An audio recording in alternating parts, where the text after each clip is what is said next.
안녕하세요. 예, 이번 시간에는 유머라는 휴머에 대해서 강의를 하겠습니다.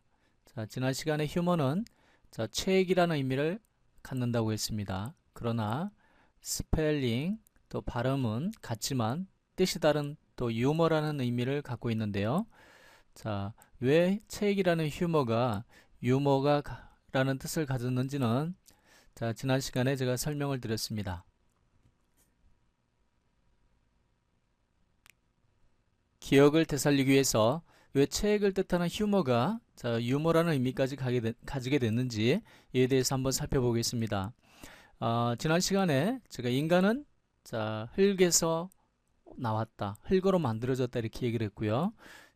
바로 흙을 가지고 인간을 만들려면 이 수분이 있어야 된다고 말씀을 드렸습니다.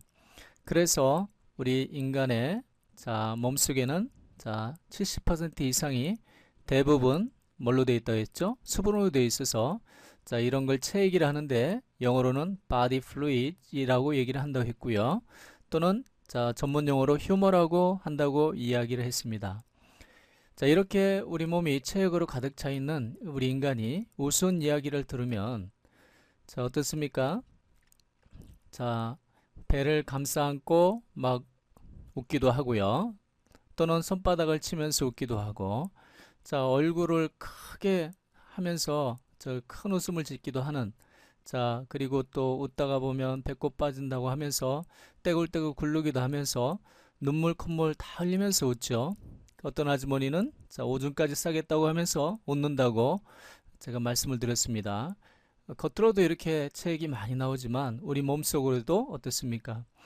엔돌핀이라든가 몸에 유익한 그런 체액들이 왕성하게 분비가 돼서 우리 기분을 아주 좋아지게 합니다.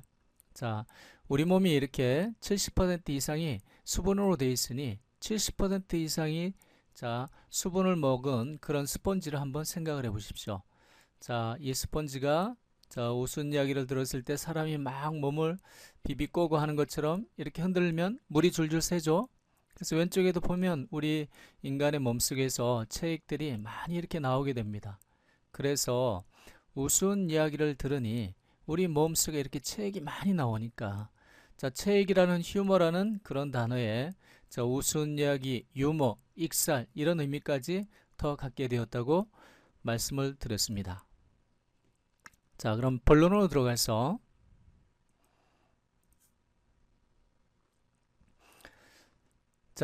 유머라는 그런 이야기를 보게 되면 원래는 이제 여기 어원상의 뿌리말에 보면 이 모이스처 습기에서부터 이렇게 나왔다고 이렇게 말씀을 드렸습니다. 그리고 나중에 또 설명하게 될 그런 어근으로 하이그로스라는 그런 그리스 뿌리 말까지 한번 알아두라고 이렇게 말씀을 드렸습니다. 유머에 관련된 그 예문을 한번 살펴보게 되면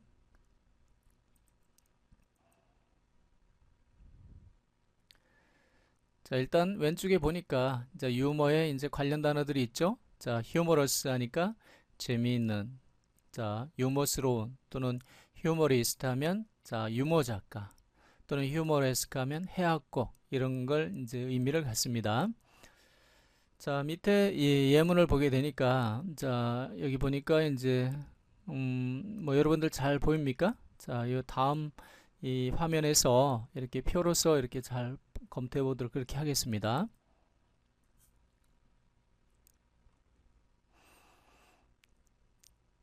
왼쪽 오른쪽을 이렇게 잘라서 1대1 대응을 시켜 보았습니다. 보면서 뭘 봅니까? candidate 후보자의 토론, 후보자 토론을 어디에서 하는 토론입니까? TV에서 하는 무엇을 위해서 하는 토론이었죠? presidential election 하면 대통령 선거를 얘기합니다. 언제 한 대통령 선거였습니까? 2012년도 어느 나라에서? 대한민국에서. 그때 그런 걸 보면서 대부분의 한국인들은 느꼈습니다. 뭘 느꼈습니까?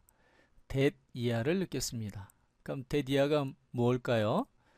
일부 후보자들은 필요하다는 것을 뭐가 필요하죠? 가지는 것이 뭘 가집니까?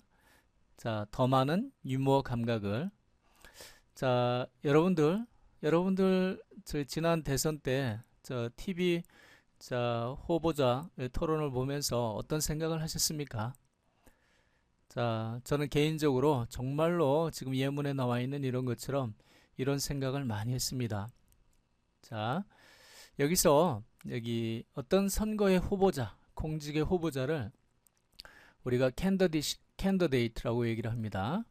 이 캔더데이트라고 얘기를 하는데 이 캔더데이트에 이 숨어있는 그 이야기는 어떤 것이 있는가에 대해서 한 번 더 자세히 찝어서 한번 넘어가 보겠습니다. 자, 다음을 한번 보십시오. 자, 방금 전에 얘기했듯이 캔더데이트는 공직 후보자를 이야기합니다. 그러면 이 캔더데이트라는 이 단어에는 자, 어떤 이야기가 숨어 있는지 한번 보겠습니다.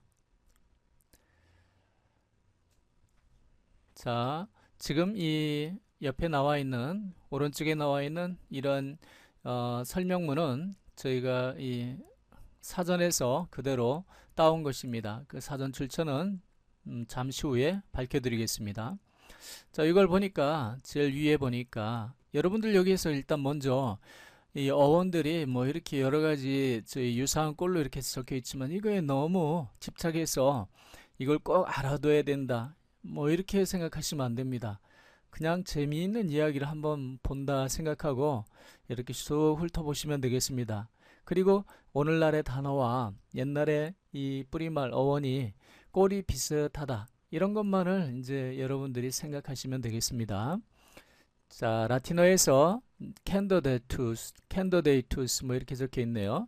이건 어떤 의미를 갖냐면 자, 가리키는데요. 어떤 사람이냐면 아주 열망하는 사람입니다. aspiring. 뭘? 공직을 열망하는. 자, 근데 원래 이 단어의 뜻은 뭐였냐면 하얀 옷을 입는 이런 의미를 가지고 있답니다. 이 단어의 원래 의미는 하얀 옷을 입는. 자, 그래서 그것은 이제 어디에서 나왔냐면 candidate라는 자, 이런 단어가 있었는데요. 이거에 이제 과거 분사형으로서 이렇게 candidate라고 하는 이런 단어가 나왔다. 그래서 이런 것들이 다 의미들이 뭐냐면 자, 하얗게 만들고 밝게 만들고 자, 그리고 어떻습니까? 그런 의미가 되다 보니까 하얀 것이 어떤 의미를 갖습니까? 좀 이 순진해 보이고 또 청렴해 보이고 또 진솔되게 보이고 하는 그런 의미를 주지 않습니까? 자, 그 밑에 보면 자, 공직을 희망하는 사람들 어느 시대?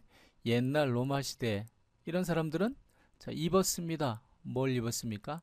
하얀색의 토가라는 그러한 자, 옷을 전통 의상을 입었다고 하는군요. 자, 그러면 한번 옛날 로마 사람들의 그 전통 의상을 한번 보겠습니다. 짠, 보니까 자, 여러분들 이 요즘에 텔레비에서 유선 방송에서 이 로마 시대를 모델로 해서 여러 가지 격투기 그런 시리즈물도 나오고요. 그런데 보면 거기에 나오는 대부분의 사람들이 이렇게 하얀 두루마리를 몸에 걸치고 있습니다. 자, 이거는 이제 거의 뭐 매듭이 이렇게 나눠져 있는 게 아니고요. 하나의 큰 도포자루를 그냥 몸에다 휘휘 감는다고 이렇게 생각하시면 되겠습니다. 자, 이런 하얀 이 옷을 입는 이유에 대해서는 뭐 여러 가지가 있겠지만 뭐 방금 전에 얘기했듯이 이렇게 이 청순함, 순결함 뭐 이런 걸 의미하는 것도 있겠지만 또 이 로마 있는 위치가 이 지중해입니다. 이 덥거든요. 이 더우니까 이렇게 하얀 이런 옷을 입기도 했을 겁니다. 하여간 자, 여기서 저희가 알아봐야 될 것은 자, 이 캔디드라는 이 단어에 대해서 추가적으로 살펴보겠습니다. 자, 이 캔디드나 이 캔더데이트나 이런 것들이 꼴이 비슷한데요. 이 캔더데이트는 하얀 옷을 입는 공직을 희망하는 공직 후보자라는 의미에서 이런 의미가 나왔다고 얘기를 했고요. 그런 하얀 것이 순결함, 순백함, 뭐 솔직함, 진솔함 이런 걸 나타내니 이 캔디드가 그런 의미를 가지고 있습니다. 그러면 캔디드에 대해서 더 자세히 알아보겠습니다. 자, 방금 전에 말씀드린 대로 캔디드는 자, 솔직한이란 의미고요. 명사형으로 캔도가 있는데 이 솔직, 뭐 진솔, 뭐 그런 의미를 갖고 있겠죠. 자, 이것도 똑같이 사전 내용을 그대로 보겠습니다. 자, 이것도 자, 캔디드는 하얀이라는 의미인데 어디에서 왔냐면 자, 라틴어의 유로한 그 뿌리말에서 왔다. 그 의미가 하얗고 또는 자, 순백하고 순결하고 또는 솔직하고 성실하고 정직하고 곧고 바르고 좋은 건 여기 다 적혀 있네요. 자, 그런 의미에서 하얀이라는 것이 여기에서 나왔고요. 그리고 또 이런 것들은 어디에서 나왔냐면 캔데어라는 그러한 단어에서 나왔습니다. 이런 단어는 어떤 의미를 갖냐면 shine, 비추다는 의미를 갖습니다. 자, 비춘다는 그 빛이 일반적으로 이 환한색 아닙니까? 하얀색이죠. 자, 그래서 이것은 어디에서 왔냐면 이 칸트, 자, 또는 여기 뭐 비추다는 이런 게 있어서 왔다고 얘기를 합니다.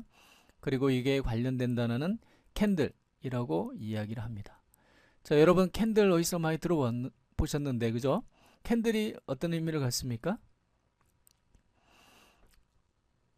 잘 모르시겠습니까? 아시는 분도 있고 모르시는 분도 있을 겁니다. 이 캔들은 양초입니다. 자, 양초가 어떻습니까? 불을 밝히는 거 아닙니까? 옛날을 생각해 보십시오. 옛날에 불을 밝히는 거는 뭐 전구가 있었겠습니까? 뭐 서치라이터가 있었겠습니까? 이 양초가 불을 밝히는 수단이었을 겁니다. 그래서 이 양초가 어떻습니까? 색깔이 또 하얗죠. 또 양초 빛깔을 보게 되면 뭐 빨갛다고 하시는 분도 있겠지만 이 불이 원래는 자, 하얀색이라고도 이렇게 할 수가 있겠습니다. 환하게 밝혀주는 그런 빛이죠. 그리고 이게 이제 영어로 가서 이제 이런 것들이 더 이제 의미상으로 확대가 돼서 자, 이렇게 사람이 진솔하고 뭐 하얗고 순백하니 이 솔직한이라는 의미의 이 프랭크라는 의미의 뜻을 갖게 됐다고 이렇게 얘기를 합니다. 자, 이러한 그 사전 출처는 자, 아래 나와 있는 자, 요 사이트에서 온라인에서 따온 것입니다. 자, 그러면 여기 캔들 양초가 나왔으니 한번 양초에 대해서 더 알아보도록 하겠습니다.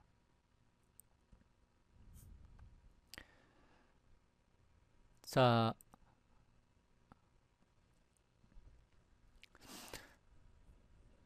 양초에 대해서 한번 알아보게 되면 양초도 자, 램프라는 의미를 갖고요. 랜턴도 램프죠. 자, 이런 의미를 갖는 이러한 뿌리말에서 나왔다고 얘기를 합니다.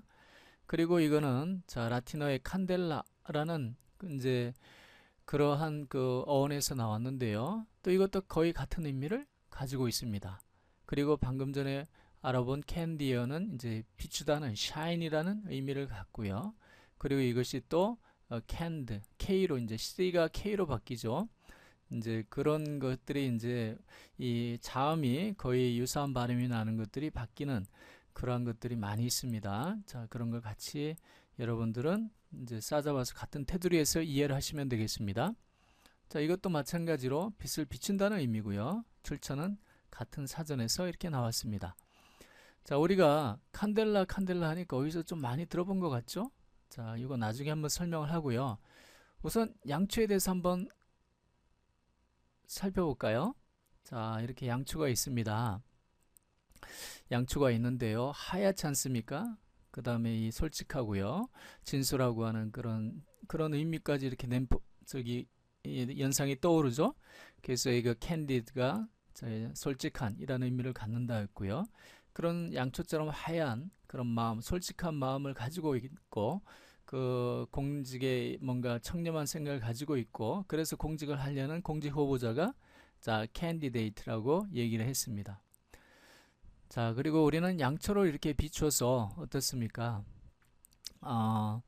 뭔가 뭐 염원을 기원하죠. 어떤 사람한테 좋은 일이 발생이 되도록 이 기도를 할 때 또 이 양초를 이렇게 피우기도 합니다. 자, 그래서 또 이 양초를 이렇게 보면 이제 관련 수거를 한번 보겠습니다. 관련 수거가 어떤 게 있냐면 자, 이런 게 있습니다. 밑에 보니까 자, A는 자, 적합하지 않다. 자, 뭐에 적합하지 않습니까? 들고 있게, 양초를 들고 있게, 누구의 비에 대해서. 자, 이런 의미가 어떤 의미를 가지고 있냐면 제일 밑에 이 부분에 해당되는 이 의미하고 같은 의미입니다.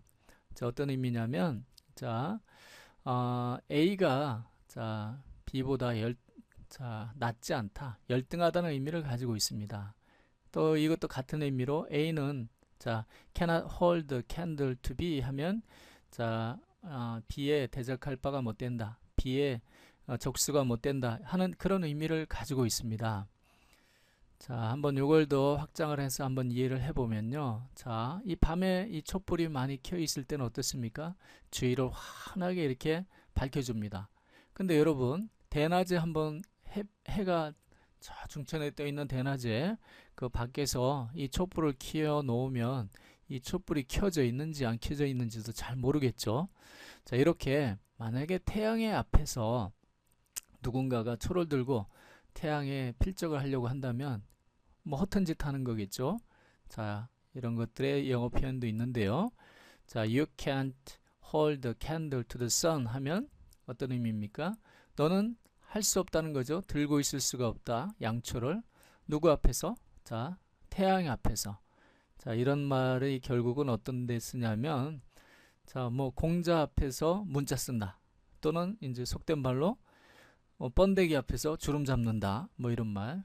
일본에는 이런 말이 있습니다. 어떤 말이 있냐면 석가모니 앞에서 이 설법, 연부로 한다. 그래서 이 샤가 하면 이제 석가인데요. 샤가니 세뽀 하면 석가에게 이 설법을 한다는 의미로 그런 말이 있는데요. 이것이 다 같은 말입니다. 그래서 이런 재밌는 표현이 있고 또 나름대로 알아둬야 될 여기 이 수거적인 표현이 있어서 예문을 들어보았습니다. 자, 그 다음에 보니까 또 이런 또 하나의 예문이 있습니다. 자, 이것도 한번 알아두셔야 되겠다고 생각이 드는데요. 태웁니다. 뭘 태우냐면 초를 어떻게 태우죠? 자, 양쪽 끝에서 같이 태웁니다.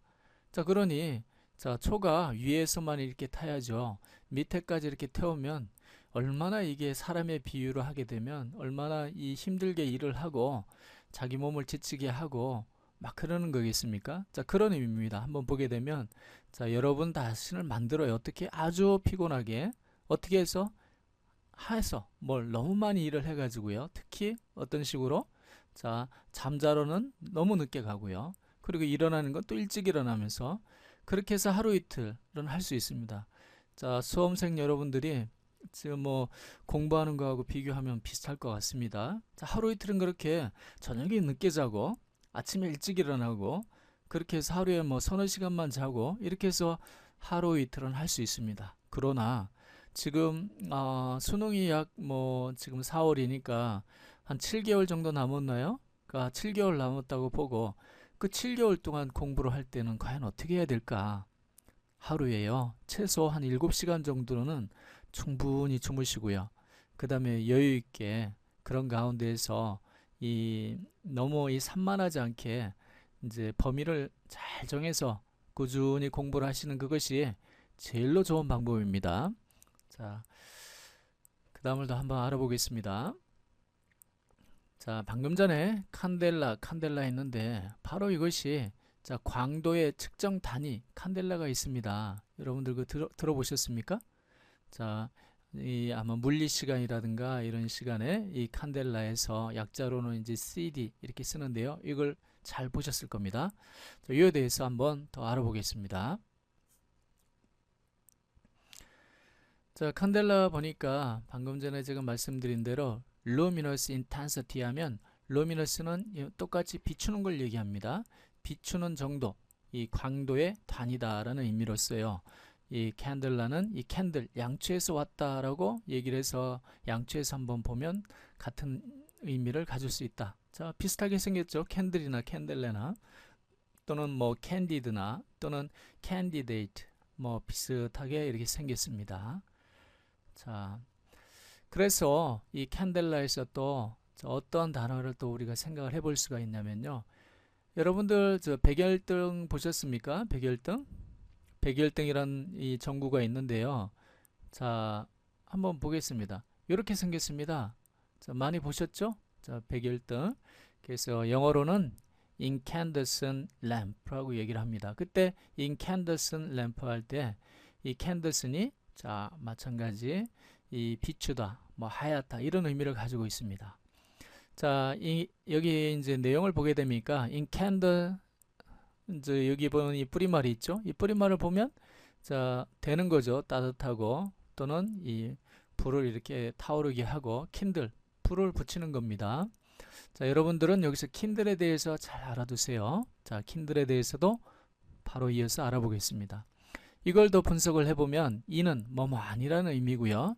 그 다음에 캔데 요 뿌린말은 읽기가 좀 이렇게 오늘날의 영어가 아니기 때문에 이 라틴어기 때문에 이제 읽어봤자 이제 이 턱 부러지는 소리가 나죠. 이빨 부러지는 소리, 턱 부러지는 소리가 납니다. 그래서 보시기만 하세요.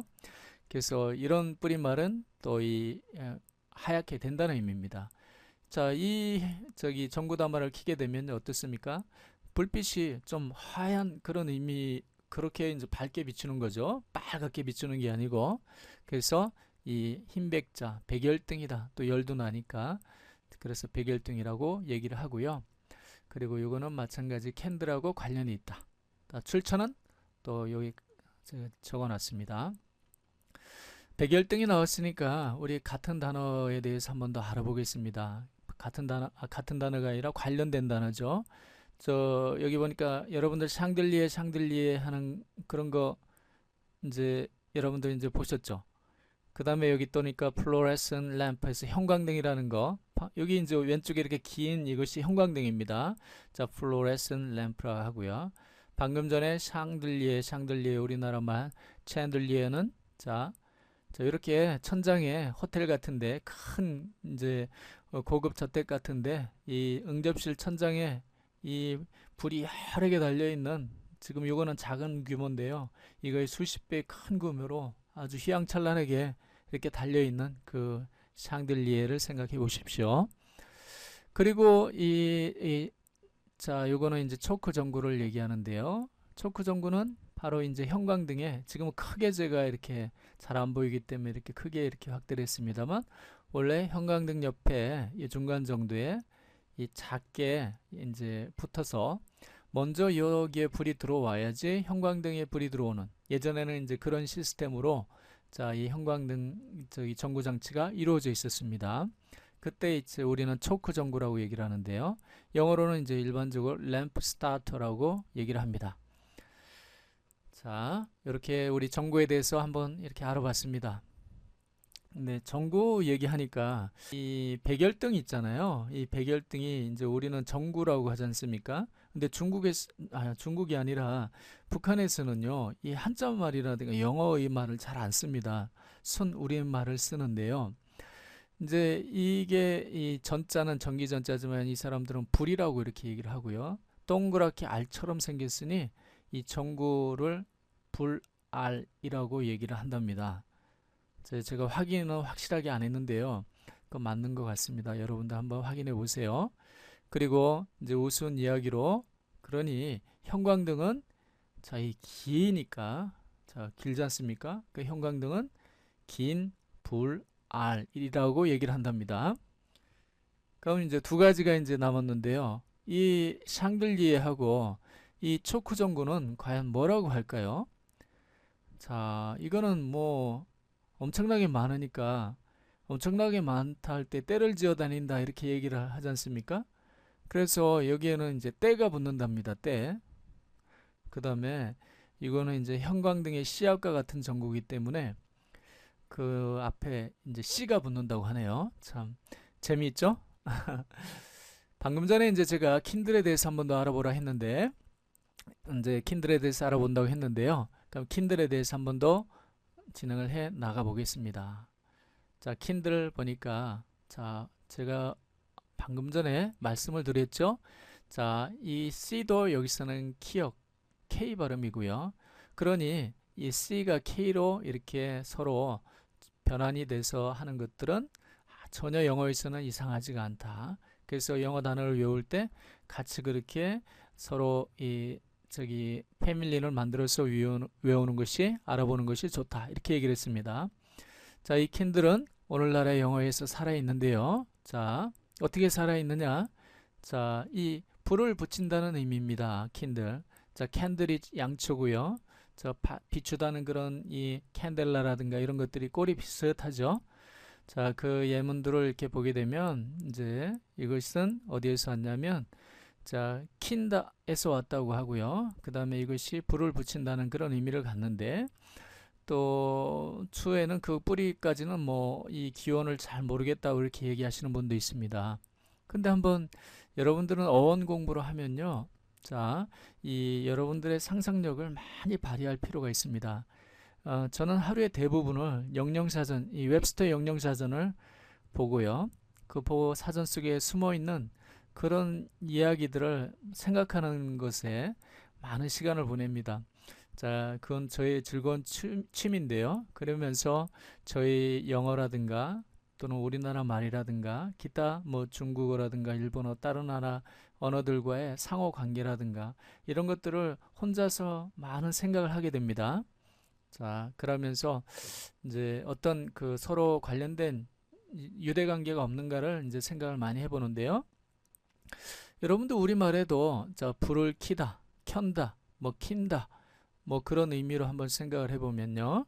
이 킨들이 자, 불을 킨다는 붙이다는 그런 의미가 자연스럽게 여러분들 속에 떠오르게 될 겁니다. 자, 이상으로 우리가 자, 공직 후보자 자, 캔디데이트에 대해서 알아봤고요. 공직 후보 뭐 이 명사형으로는 이제 candidacy라는 그런 단어가 있습니다. 자, 이런 분들은 자, 어떻게 해야 되겠습니까? 청렴해야 되고요. 솔직해야 되고요. 순진해야 됩니다. 거짓말이 있어서도 안 되고요.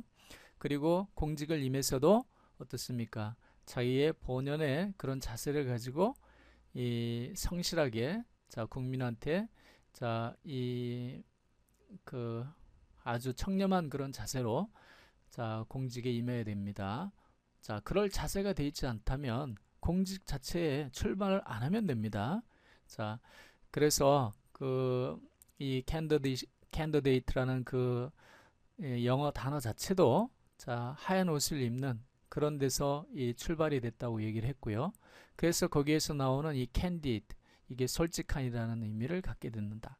그리고 그거의 명사형인 캔더가 다 솔직이라는 의미를 갖는다고 말씀을 드렸습니다.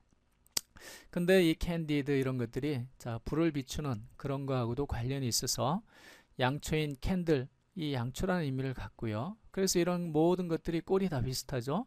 그래서 이 비춘다는 의미가 이제 캔델라가 있는데 이거는 광도 측정하는 단위가 되고요. 그러다 보니 거기에서 백열전등을 얘기하는 인캔더슨 램프가 나왔고 그 다음에 마지막으로 저희가 이 불을 붙인다는 이 캔들이라는 그런 단어까지 알아보았습니다. 자, 여기서는 여기까지만 저희가 강의를 하겠습니다. 여러분들은 그 외에도 더 많은 여러 가지 단어들이 있습니다.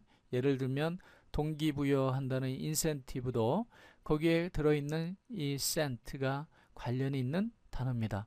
자, 여러분들 가슴속에서 죽어있는 가슴속에 불을 지피면서 뭔가 행위를 유발하는 그렇기 때문에 불을 붙인다 해도 전혀 문제가 안 되겠죠. 그래서 동기부여라는 인센티브라는 단어가 마찬가지 여기에서 나온 겁니다. 자, 그렇게 확장을 하다 보면 너무나 끝이 없기 때문에 자, 여기서 마치고요. 오늘 강의는 여기까지 하도록 하겠습니다. 감사합니다. 안녕하세요. 박호영입니다. 저는 현재 스토리2 유머와 불쾌지수에 대해서 강의하고 있습니다. 자, 우리 일상생활에 있어서 유머는 아주 중요한데요. 특히 뭐 회사에서 업무를 할 때도 유머가 아주 중요합니다. 자, 유머가 있다면 업무 효율이 많이 향상된다는 것이 연구 결과로도 밝혀졌습니다. 자, 그래서 우리나라에 보면 그 유명한 그 연구소가 있죠. 저 요 위에 보니까 이게 삼성경제연구소라고 이렇게 적혀 있는데요. 자, 이 연구소에서 발행한 책 제목이 유머가 이긴다. 자, 영어로는 자, Humor is a winner's secret 이라고 이렇게 적혀 있습니다. 자, 우리나라에서 최고의 연구소고 우리나라의 이제 최고의 기업이라고 할 수 있는데요. 자, 그곳에서도 이렇게 유머의 이 중요성을 강조하고 있습니다. 예문을 들어보겠습니다.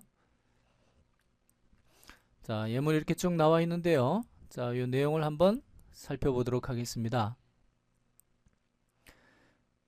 자, 왼쪽을 보게 되면 자, 유머는 합니다.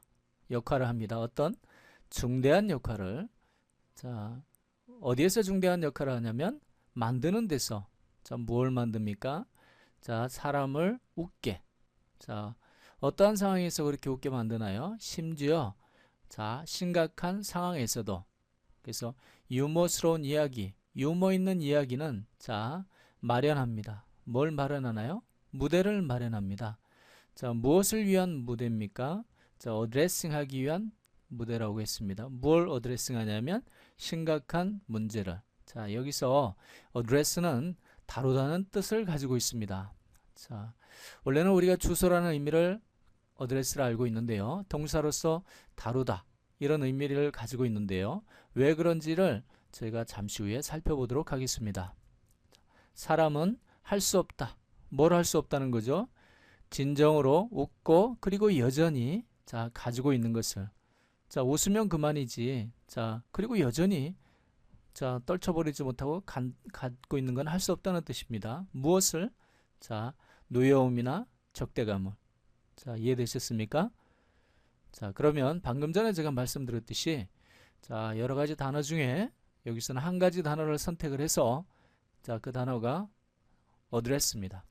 어드레스한 단어를 선택을 해서 그 의미가 우리가 알고 있는 의미와 자, 과연 어떤 의미가 있는지 또 추가적인 어떤 의미를 알고 있는지에 관련돼서 강의를 계속 진행하도록 하겠습니다.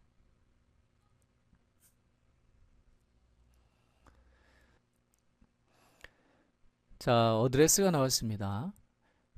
어드레스는 우리가 일반적으로 자, 주소로 알고 있습니다.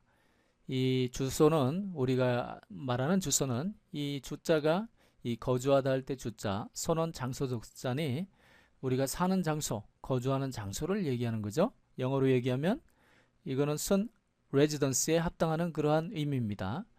그렇지만 원래 자, 영어의 어드레스는 그런 의미가 아닙니다. 한번 원래 그 어드레스는 어떤 의미를 가지고 있었냐면요.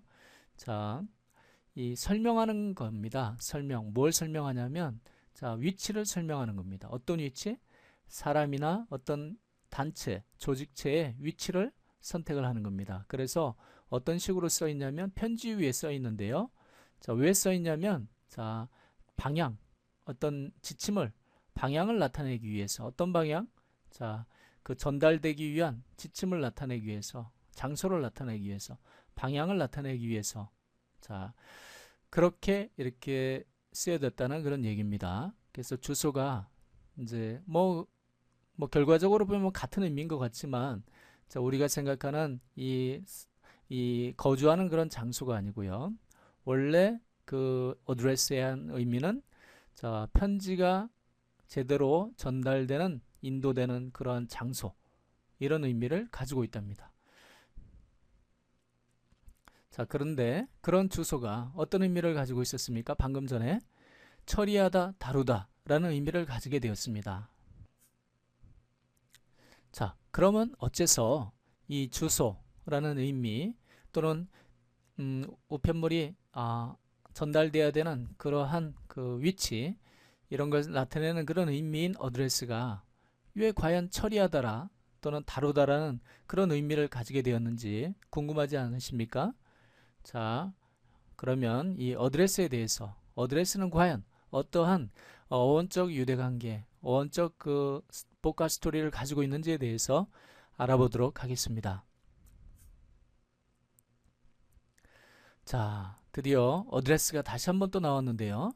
이 벽돌에 어드레스 이렇게 적혀 있으니까 저는 이 벽돌을 보면 여러분들은 뭐가 생각나십니까?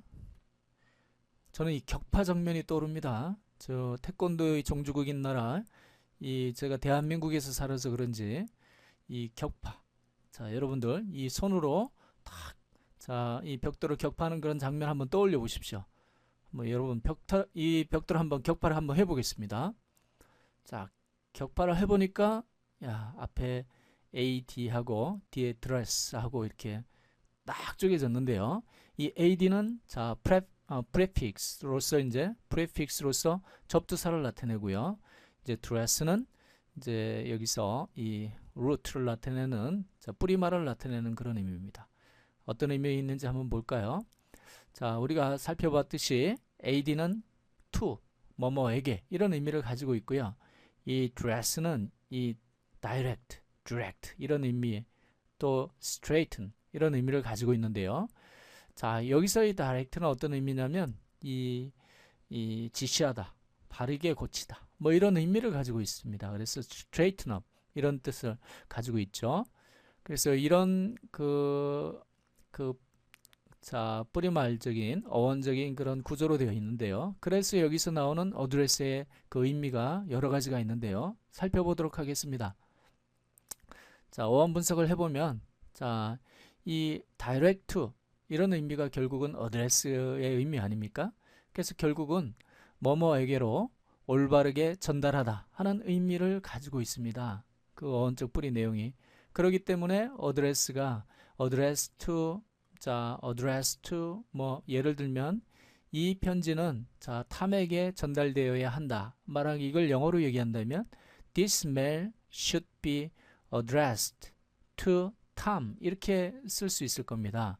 그래서 address to 다음에 이제 이렇게 주소가 오기 때문에 이제 일반적으로 어드레스가 주소라는 의미를 갖게 되었다고 보시면 되겠습니다. 그래서 그 구조로 되면 자, to direct A to someone, somewhere. 자, 이런 의미가 되겠죠. 그래서 이 어드레스는 첫 번째로 여러분들이 잘 알고 있듯이 주소라는 의미를 가지고 있는데요. 그 주소라는 그 의미는 자, 사람이 사는 곳이 아니라 자, 편지가 전달되는 장소를 얘기합니다. 자, 그 얘기는 밑에 이렇게 적어놨죠. 자, 편지가 전달되는 장소다. 그러니까 명확하게 얘기하면 이 주소라고 보기는 좀 힘들지 않겠습니까? 그죠? 자, 그러한 의미를 갖는다. 우리는 사람이 사는 곳이다라는 의미의 주소로 이렇게 적혀놨지만 영어의 어드레스는 편지가 전달되는 장소다. 자, 이렇게 이해하시면 되겠습니다. 그리고 어드레스에는 자, 이 연설이라는 의미를 가지고 있습니다. 그것도 공식적인 연설이라는 의미를 가지고 있는데요. A formal speech라는 의미를 가지고 있습니다. 자, 이 speech, 이 연설은 또 어떻습니까? 어떤 연설하는 사람이 오디언스, 청중에게 이 전달해 주는 거 아닙니까? 자, 이것도 자, 뭡니까? 뭐뭐에게 올바르게 자기가 하고자 하는 말을 전달하는 게 연설 아니겠습니까? 그래서 바로 어드레스는 뭐뭐에게 올바르게 전달하다는 의미가 있기 때문에 연설이라는 의미까지 가지게 되었습니다. 그래서 자, 이런 그 명사뿐만 아니고 관련된 동사로 이렇게 편지 위에다가 자, 편지가 배달되어야 하는 곳을 적는다. 이런 동사도 가지고 있고요. 또는 방금 전에 얘기했듯이 이 연설을 하다라는 의미를 또 가지고 있습니다. 또 세 번째로는 이 다이렉트가 올바르게 하는 것이기 때문에 자, 어떠한 그 부당한 일이 발생이 됐다라든가 부정의한 정의롭지 못한 일이 발생이 됐다면 그러한 문제를 어떻게 합니까? 올바르게 고쳐서 다루는 거 그런 것도 어드레스라고 볼 수가 있습니다. 자, 왜냐하면 자, 다이렉트 올바르게 전달을 하는 거니까 올바르게 고치는 거니까 그래서 그런 의미에서 deal or cope with, handle problems, issues, etc. 이런 의미를 가지고 있습니다. 자, 그래서 이 아까 방금 전에 얘기했듯이 뭐뭐를 다루다, 처리하다 할 때 자, 이런 의미가 여기서 나왔다고 생각하시면 되겠습니다. 그리고 이제 또 마찬가지로 자, 어떤 그 하고자 하는 그 자기의 의사 전달, 경고라든가 이런 것들을 자, 확실히 표명을 해서 예를 들면 뭐 높은 사람 뭐 어떤 위치에 있는 사람들한테 관심을 경종을 울리기 위해서 이렇게 하는 거 그런 의미도 또한 가지고 있습니다. 자, 우리는 어드레스라는 그런 것을 주소라는 그런 뜻 하나만 알고 있었는데요.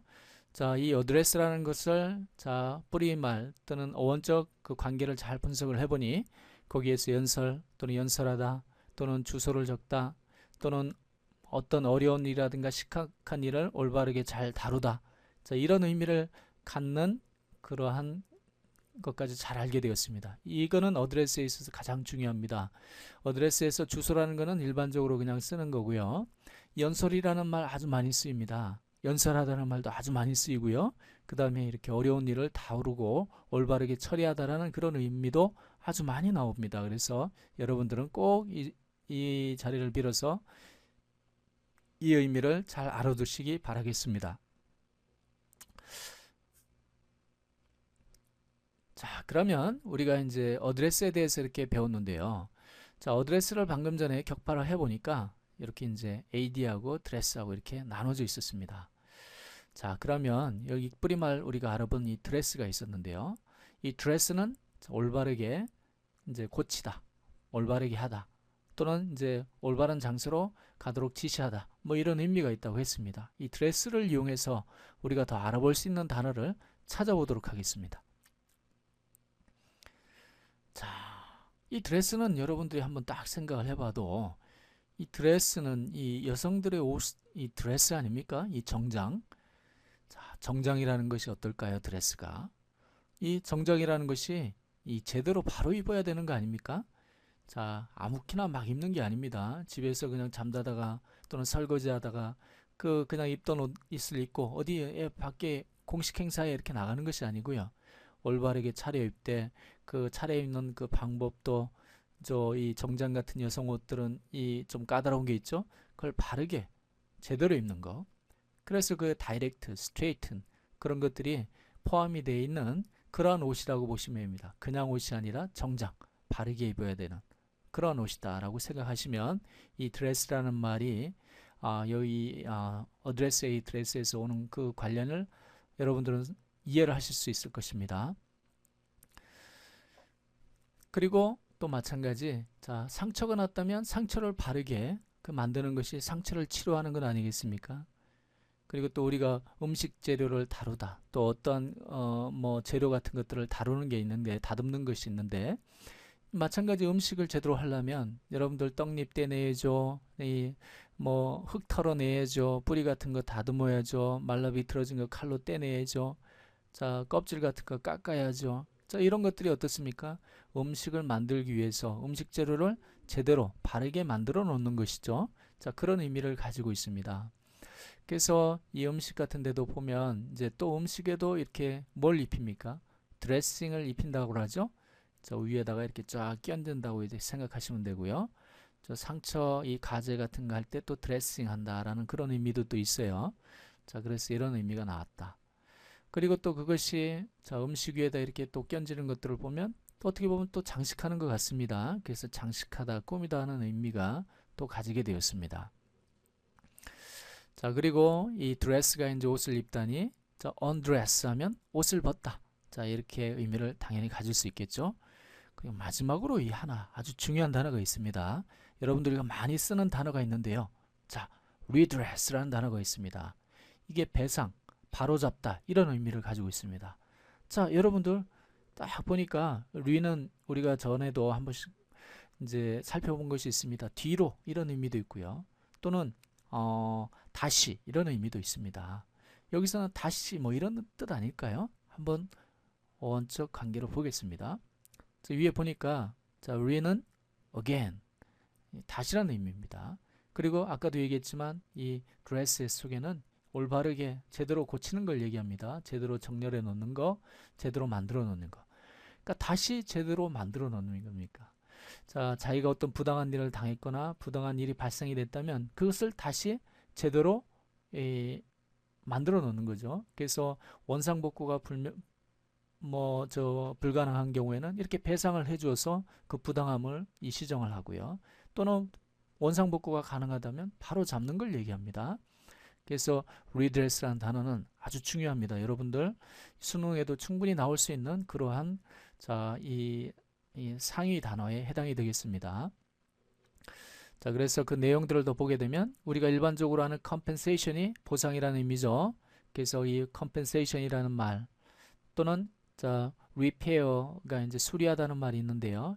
자, 이 수리라는 거는 그냥 리페어지만 reparation 하면 이거는 이제 배상, 뭐 보상 이런 의미까지 가지고 있습니다. 그 다음에 restitution 하면 또 마찬가지 배상이라는 의미를 가지고 있는데요. 자, 이 뒤에 나오는 이제 institute 할 때 이 institute은 이 세우는 걸 얘기합니다. 올바르게. 그러니까 다시 올바르게 세운다라는 의미로 이제 여러분들이 이해하시면 되니까요. 자, 그것이 결국 배상 아니겠습니까?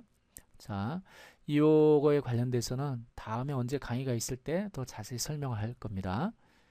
자, 그리고 이런 것들이 올바르게 세우는 그러한 행위, 배상을 하는 행위, 바로잡는 행위, 이것이 바로 redress, 이제 명사로 쓰이는 거고요. 이제 동사의 의미로는 올바르게 바로잡다, rectify, set right 또는 remedy 이런 단어가 있고요. 그 다음에 배상하다 이런 의미로 이제 to make amends for 하면 자, 배상하다는 의미를 가지고 있습니다. 이 수거는 여러분들 잘 알아두시고요. 이거는 수능에도 나온 그러한 그 수거입니다. make amends for. 자, make amends for 알아두세요. 배상하다. 그리고 방금 전에 얘기했듯이 자, 시정하고 올바르게 만들어 놓는 거죠. 그래서 어떤 구문으로 주로 많이 쓰이냐면 to redress the balance 하면 이제 균형을 제대로 흐트러진 걸 균형을 제대로 잡아 놓는 겁니다. 자, 지금까지 우리는 자, address라는 그런 일반적인 단어를 가지고 자, 그걸 어원적으로 다시 검토를 해보면서 address가 주소 외에 아주 중요한 여러 가지 뜻을 가지고 있었으며 또 거기에서 나오는 뿌리말 정보인 dress를 가지고 우리가 아주 중요한 단어 redress라는 단어까지 꺼집어내서 그 단어의 뜻을 알아보았습니다. 자, 오늘의 강의는 이것으로 마치겠습니다. 감사합니다.